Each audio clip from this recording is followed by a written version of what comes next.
And then even what's worse than imposter syndrome is not completing the task at all. Because now you have to look back and be like, wow, I wonder what would have happened if I had completed that task, or if I had finished that. I wonder what would happen if I had followed through. And you don't want to be a person that always starts something and don't finish it, because how you start is how you finish, okay? How your intentions are in the beginning is what your intentions are going to be at the end. If you started off with laziness, didn't really want to do it, okay, sarah, then that's the result that you're going to get. And if you start off with inconsistency, then you're going to get inconsistent results, because inconsistent people will produce inconsistent results. That's just the reality. And so in order the way to have a soft life and to heal, because yes, we got to heal, because we ain't going to stop talking about healing, because everybody going to have to be healing to the day they die. So I'm not going to stop talking about healing. So if you want to heal that part of you that feels like you have to be doing something for praise, appreciation, validation, respect, whatever the case may be, click the link in my bio and get my book, Abandonment Is Not Your Fault. Because how a person treats you says everything about them and nothing about you. It's not your job to take on accountability of other people's behaviors. And understand this. In abandonment, there are wounds that you have were created by someone who never healed their wounds, and they projected them onto you.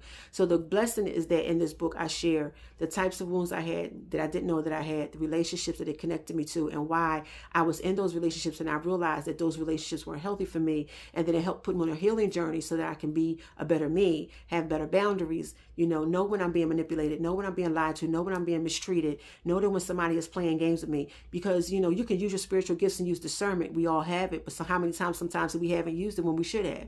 And so, especially with manipulation, because I was one that I wasn't raised with manipulative men, but then when I started dating and I started dating men who were manipulative, I didn't know what that was, because I saw a pattern was being made, but I didn't realize that it was manipulation that created the pattern that created the problem, and the problem that created the chaos.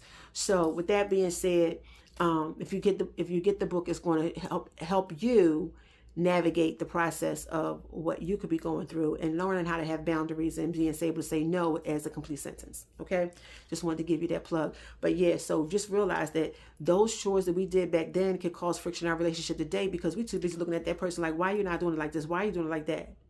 Well, that don't make sense.